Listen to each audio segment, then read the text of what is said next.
한국에서는 전기, 수도, 가스 등 각종 공공인프라에 대해서 민영화에 대한 이야기가 나올 때마다 시민들의 극렬한 반대에 부딪혀 무산되고 납니다. 그리고 그것에 대해 가장 많이 언급되는 국가가 바로 일본인데요. 일본 같은 경우 현재의 총리인 아베 신조부터 모든 것이 민영화되면 모든 것이 선진화될 것이라는 모토를 바탕으로 각종 국가 기반 산업을 민영화하기로 유명합니다. 특히 일본에서는 현재의 집권 여당인 자민당이 아무리 많은 비리로 인해 비난을 받고 있다 하더라도 여전히 타 정당에 비해 압도적인 지지를 받고 있기 때문에 대부분의 정책이 그들 입맛에 맞게 추진되는 것이 현실인데요. 이미 작년에 수도, 전기, 대중교통 등 모든 것을 민영화하는 법안이 의회에서 날치기 통과되어 올해부터 단계적인 시행에 들어간다고 합니다. 그런데 막상 이것이 가장 큰 피해자가 될 일본의 보통 국민들은 이제서야 민영화에 대한 사실을 알게 되어 패닉에 빠지고 있죠. 일본의 언론에서 역시 작년까지는 쥐죽은 듯이 조용하다가 최근에서야 민영화에 대한 기사를 급속히 쏟아내며 각종 부작용에 대한 반응을 소 잃고 외양간 고치는 듯한 모습을 보이고 있습니다.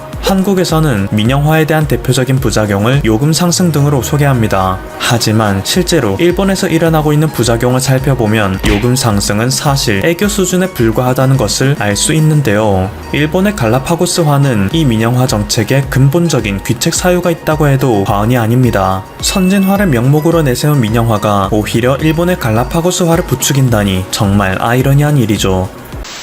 우선 소개해드릴 것은 일본의 전력 산업입니다. 현 시대 한국의 젊은 층은 크게 체감하지 못하고 있는 것이지만 당장 20대 중후반부터 중장년층들은 110V는 선진국, 220V는 후진국에서 쓰는 전압이다 라는 인식을 갖고 있는 것이 보통입니다. 왜냐하면 세계 최대 선진 강국인 미국에서 110V를 사용 중이고 일본 역시 100V를 사용 중이기 때문이죠. 그리고 20세기 개발도상국에 해당했던 한국, 중국 등의 국가는 모두 220V 체제를 사용 중입니다. 국가에서 전압을 결정하는데 가장 중요한 요소 중 하나는 송전 효율입니다. 일반적으로 발전소에서 전기를 생산해내고 난 후 그것을 각 가정과 산업단지에 보내는 과정에서는 자연스럽게 전력 손실이 발생하게 되는데요. 손실 전력을 구하는 공식은 P는 I제곱 R이기 때문에 손실 전력이 커지면 커질수록 손실 전류량 역시 커집니다. 그러면 발전소에서 애써 만든 전류량이 허공에 뿌려지는 것이니 비용적인 측면에서 막대한 손해를 입게 되겠죠.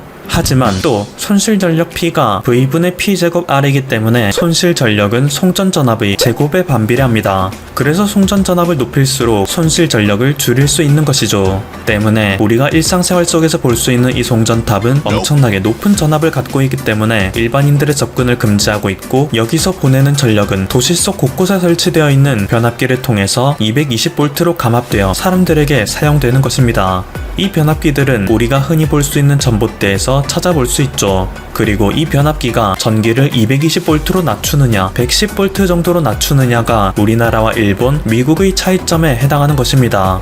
앞서 말씀드린 원리에 따르면 전압이 높을수록 발전소에서 만든 소중한 전기를 덜 낭비하기 때문에 우리나라의 220V 체제가 일본, 미국의 100에서 110V 체제보다 훨씬 경제적인 수단이라는 것을 알 수 있죠. 그런데 그렇게 생각하면 우리나라가 훨씬 경제적인 방법을 사용하는데 왜 220V는 후진국, 110V는 선진국이라는 인식이 생겨났을까요? 그것은 바로 전압이 높으면 높을수록 우리가 사용하는 가전제품이 받는 부하 역시 증가하기 때문입니다. 쉽게 말하면 고장나기 쉽다는 의미이고, 특히 예민한 음향기기 등의 장비의 경우 전압이 높으면 더 큰 악영향이 생길 수 있는 것이죠. 그래서 일본과 미국 등의 기성 선진국에서는 우리는 어차피 돈 많으니까 괜찮아, 전기를 많이 생산하면 되지 라는 생각으로 송전 효율은 조금 낮은 100에서 110V 방식을 채택했다는 인식이 널리 퍼져 있었습니다. 하지만 사실 우리나라도 예전에는 일본 식민지와 미군정 시기를 거치면서 110V를 사용하는 것이 당연했습니다. 그래서 전국토에 110V 콘센트가 달려 있었고요. 지금도 시골에 가면 아직 110V 단자가 있는 지역도 있을 정도입니다. 그럼에도 한국에서는 국책사업을 통해 1973년부터 2005년까지 전국에 있는 가정용 전기를 모두 220V로 승합하였는데요. 1970년대 당시 어려운 경제 사정으로 인해 최대한의 효율을 내기 위한 목적이기도 했지만, 미래로 갈수록 전기를 사용하는 제품은 더욱 많아져 이제 저전압으로 감당할 수 있는 수준을 넘어설 것이라는 예측 때문이었죠. 단적인 예로 에어컨 세탁기 등의 제품은 높은 전압이 필요하기 때문에 110V의 낮은 전압으로는 일반 가정에서 사용할 수 없는 제품입니다. 아무튼 전국에 이미 깔려있던 110V를 220V로 바꾼다는 것은 굉장히 쉽지 않은 일이었지만 우리나라의 전력은 국가산업이기 때문에 정부 주도로 오랜 기간에 걸쳐 220V 60Hz 체제 통일을 결국 해내고 말았죠. 그런데 일본에서는 최근 들어서야 이런 문제가 부각되기 시작하고 있습니다. 대표적인 고전력 제품인 에어컨이 들어왔을 때에는 그나마 급한 불을 끄는 심정으로 각 가정에 200V 콘센트를 하나 추가함으로써 어느 정도 위기를 모면할 수 있었는데요. 이제 고전력 제품이 물밀듯이 쏟아져 나오기 시작하였습니다. 솔직히 어댑터, 변압기 등을 이용하면 이 문제를 해결할 수 있기에 일본 기업들에게는 그다지 큰 문제가 아닌데요. 진짜 문제는 해외 기업들이 일본에 진출할 때마다 일본 규격을 따르는 전용 제품을 따로 만들어야 한다는 점입니다. 현재 전세계 대부분의 국가들은 220V를 사용 중인데 일본에 들어올 때마다 일본의 규격에 맞춰야 하는 번거로움이 생기는 거죠. 그런데 이것은 사실 또 북미 지역도 마찬가지이기 때문에 이것만으로는 일본만의 문제라고 할 수 없습니다. 일본이 가진 치명적인 문제는 따로 있죠. 조금 전 한국이 220V 60Hz 체제로 통일했다고 말씀드린 바가 있습니다. 220V는 전기의 전압이고 60Hz는 전류의 주파수에 해당하는 수치인데요. 이 지도를 자세히 보면 일본은 이상하게 두 가지 색깔로 나누어져 있다는 사실을 알 수 있습니다. 이것을 확대하면 이런 식으로 되는데 관서지방은 60Hz, 관동지방은 50Hz 이렇게 서로 다른 규격을 사용하고 있습니다. 각자 다른 민간 회사가 관리하고 있기 때문에 관서는 독일식 발전기를 사용하고 있고 관동은 미국식 발전기를 사용함에 따라 생긴 결과이죠. 이것이 초래하는 폐해는 가히 충격적입니다. 어떤 회사가 100V, 60Hz 규격에 맞춘 전자제품을 만들면 이것은 관서지방에서는 사용할 수 있지만 관동지방에서는 사용할 수 없습니다. 반대로 100V, 50Hz 규격에 맞춘 전자제품을 만들면 관동지방에서는 사용할 수 있지만 관서지방에서는 사용할 수 없죠. 우리나라에서는 상상조차 할 수 없는 충격적인 일인데요. 이 때문에 일본에서는 괴이한 변종까지 출연해버립니다. 다음의 전자레인지 광고를 보면 알 수 있듯이 50Hz, 60Hz 겸용이라는 제품이 출연하는 것이죠. 솔직히 일본 내 기업들은 그것이 당연한 일이기 때문에 50Hz, 60Hz 겸용 제품을 아무렇지 않게 내놓겠지만 해외 브랜드 입장에서는 어이가 없을 노릇일 텐데요. 오직 일본이라는 국가 하나 때문에 돈을 더 들여서 50Hz, 60Hz 겸용 제품을 출시해야 하는 것입니다. 해외 브랜드들은 그럴 바에야 그냥 일본 시장을 포기해버리는 거죠. 그래서 일본의 가전제품 시장은 더욱 그들만의 리그가 되고 있는 것입니다. 그런데 놀라운 것은 이게 끝이 아닙니다. 동서를 경계로 50Hz, 60Hz의 다른 주파수를 갖고 있기 때문에 일본의 도로에서 사용되는 신호등 역시 서로 다른 주파수를 갖고 있는데요. 이게 정말 골 때리는 문제점을 초래합니다. 일반적으로 전 세계에서 통용되는 차량용 블랙박스의 주파수는 30fps입니다. 1초에 30장의 프레임을 찍어 영상화시키는 방식인데요. 일본 관서지방의 신호등은 60Hz의 주파수를 갖고 있기 때문에 블랙박스의 촬영 주기와 겹치는 절묘한 타이밍이 존재합니다. 즉, 신호등이 꺼진 순간만을 블랙박스가 촬영할 수 있다는 뜻인데요. 이 때문에 30fps의 블랙박스로 영상을 촬영하게 된다면 신호등이 천천히 전멸하거나 빠르게 깜빡거리는 영상이 녹화되는 것이죠. 차량의 사고가 발생했을 시 중요한 증거로 쓰이는 블랙박스에서 이러한 특징은 치명적인 단점으로 다가올 것입니다. 그렇다고 25fps, 50fps 등의 블랙박스를 사용하자니 이것은 50Hz 방식을 택하는 관동지방에서 똑같은 부작용이 생겨나겠죠.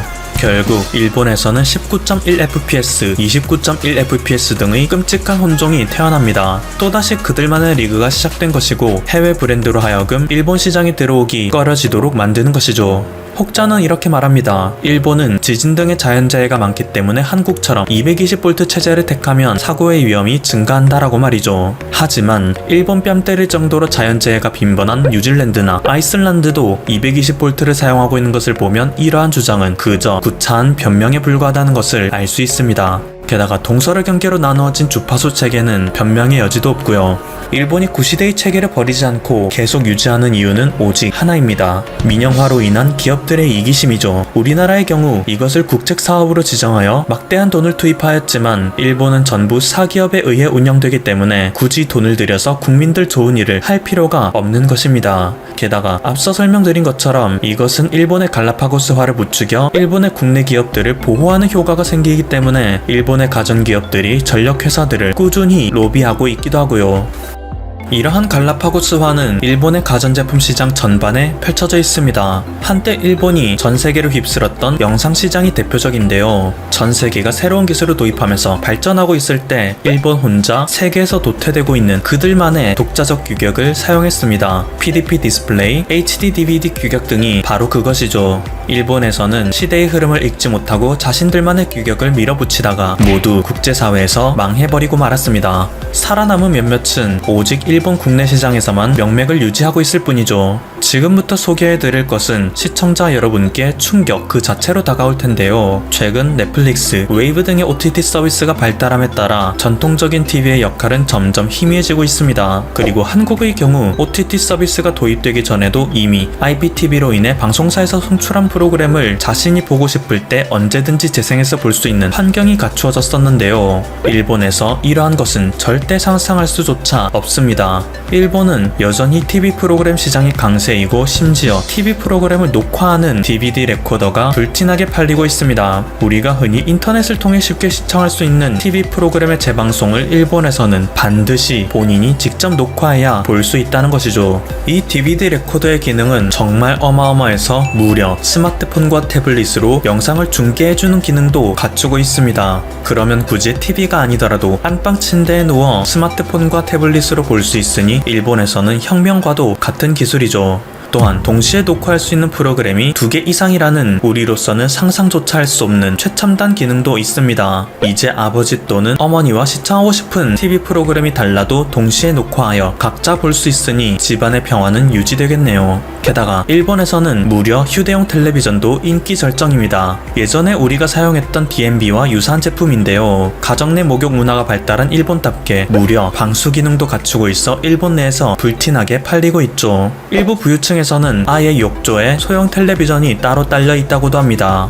이렇게 일본 안에서만 독자적으로 사용하는 각종 전자제품이 있기 때문에 해외 브랜드들은 일본 시장에 진출하는 것을 아예 고려하지 않는 경우가 상당수라고 합니다. 그래서 일본의 가전제품 회사들은 세계 시장에서 도태되더라도 자신들의 안방에서 돈을 벌어먹고 살 수 있는 거죠. 국민들이 세계의 트렌드에서 뒤처지든지 말든지는 그들에게 있어 전혀 중요한 고려 대상이 아닙니다. 지금까지 버블튜브였습니다. 여러분의 구독과 좋아요 그리고 알림 설정은 콘텐츠 제작에 큰 힘이 됩니다. 감사합니다. 일본은 자신들이 세계 1위를 차지하고 있다가 몰락하자 히노마루 연합이라는 둥 국가 차원에서 안간힘을 써보지만 항상 무너져가면서 꼭 한국 발목 잡기를 하고 있습니다. 수출 규제도 그 일환이었고 또 이런 행태를 계속 벌이고 있는데요.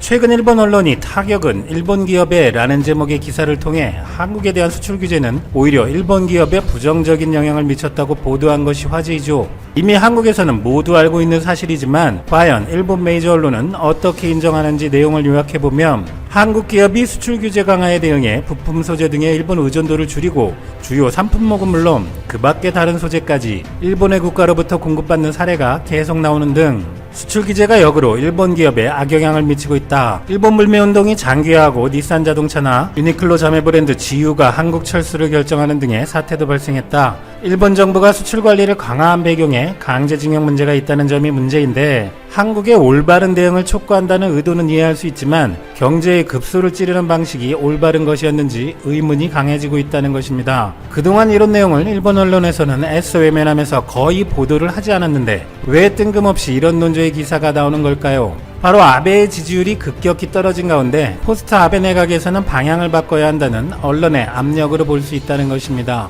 정치를 떠나서 일본 경제인들은 한국에 급소를 찔렀지만 오히려 한국은 자립을 해버렸기 때문에 한국의 저력을 다시 바라보는 기회가 생겼고 현실적으로 이제는 한일 간 새로운 협력 방향으로 가야 한다는 여론이 있는데 이 보도가 그 목소리를 내는 것이라는 분석입니다.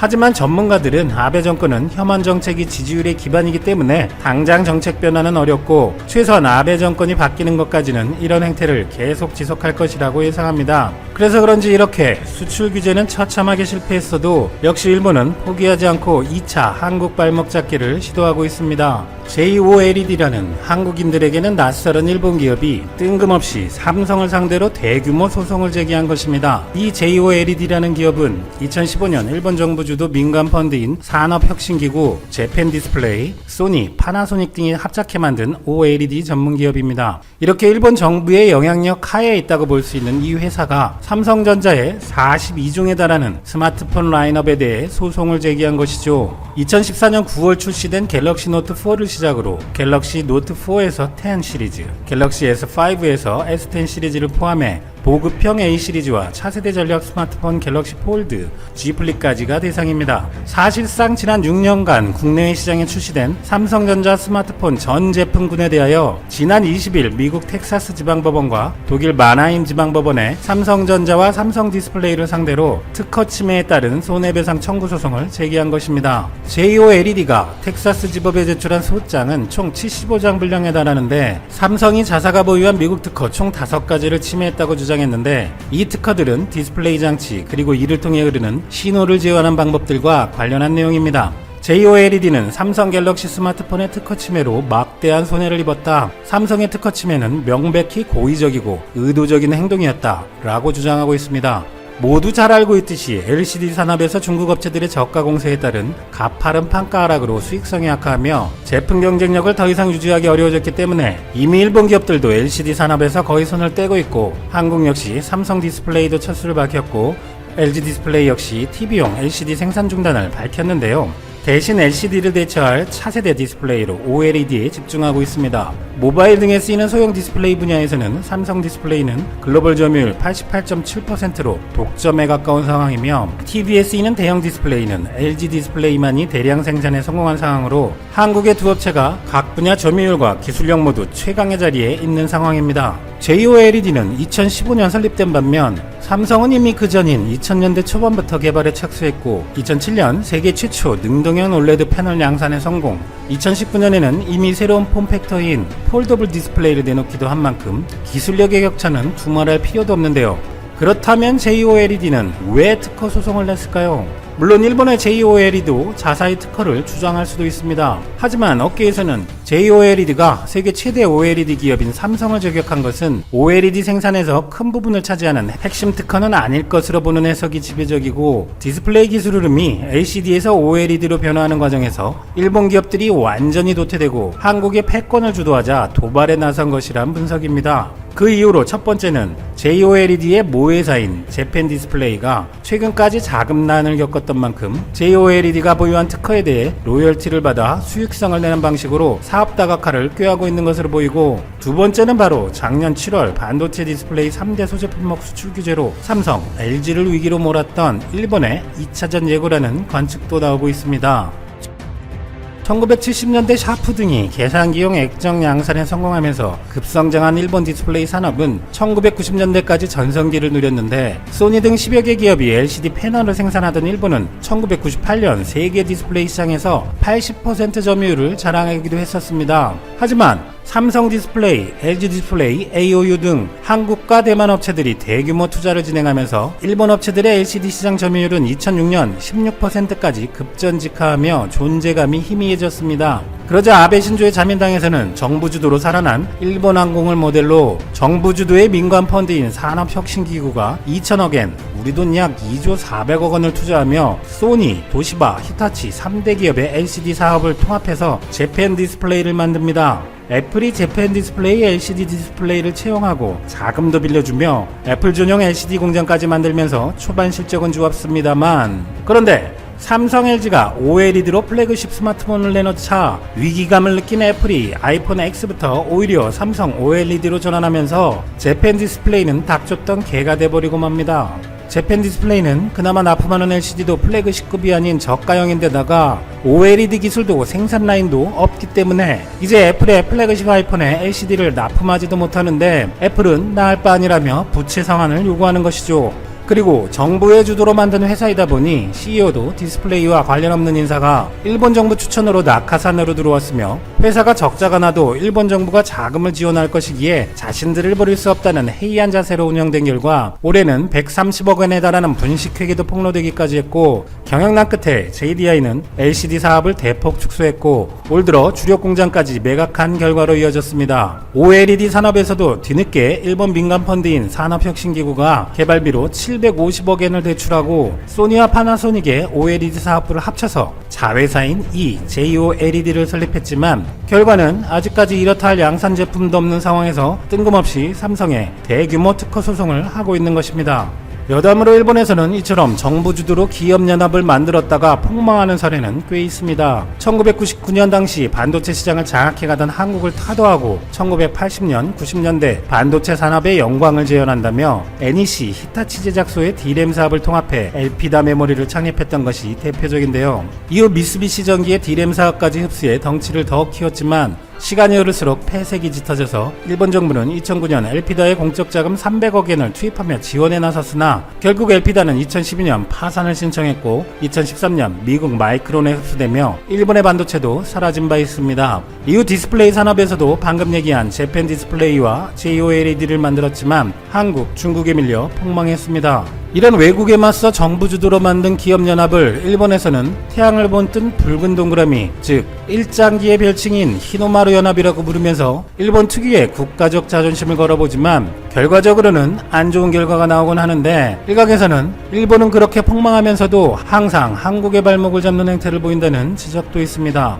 이번 OLED 소송뿐만 아니라 반도체 산업에서 한국이 일본의 기술을 훔쳐갔다는 비아냥은 오래된 애교처럼 들리고 한때 일본이 세계 1위를 차지했던 조선업에서도 한국은 최근 조선산업 사상 최대인 LNG선 100척을 수주하는 등 동무대를 가져가고 있는데 일본은 이전부터 너무 배가 아파 어쩔 줄 모르며 역시 한국 발목 잡기를 하고 있습니다. 바로 일본은 한국 정부가 산업은행 등 국책 민간은행을 동원 불공정하게 대우조선해양을 금융지원했다며 WTO에 제소한 바 있는데 거기에 더해 현대중공업과 대우조선해양 합병까지 문제 삼습니다. 애초에 한국 정부가 불공정 지원으로 대우조선을 회생시킨 만큼 이런 회사를 합병하는 것 자체가 당연히 불공정하다는 논리입니다. 그러니까 일본은 자국 조선 산업이 폭망한 이유를 한국에서 찾고 자신들이 피해를 봤다며 원망하고 있는 것이죠. 그런데 한국은 LNG 운반선, 초대형 컨테이너선, 유조선 등 대형 및 고부가 가치 선박이 주류인 반면 일본은 중소형 선박을 주로 수주하는데 한국 기술이 일본을 넘어서면서 자연스럽게 생산된 구도로 이미 한국과 일본은 경쟁 상대도 아니라는 것이고 산업은행이 자금을 투입해 대우조선 등을 살린 것도 대우조선이 회생 가능성이 높기 때문에 상업적 보류에 따라 판단된 지원이라는 입장이기 때문에 우리나라가 소송에서 패소할 가능성은 높지 않다는 게 전문가들의 공통된 의견입니다. 업계 관계자는 경쟁력이 떨어지긴 했어도 일본의 조선업은 중요한 산업이라면서 중국은 국영조선소라 제소가 쉽지 않다 보니 만만한 우리나라를 걸고 넘어지는 것 같다고 꼬집기도 합니다.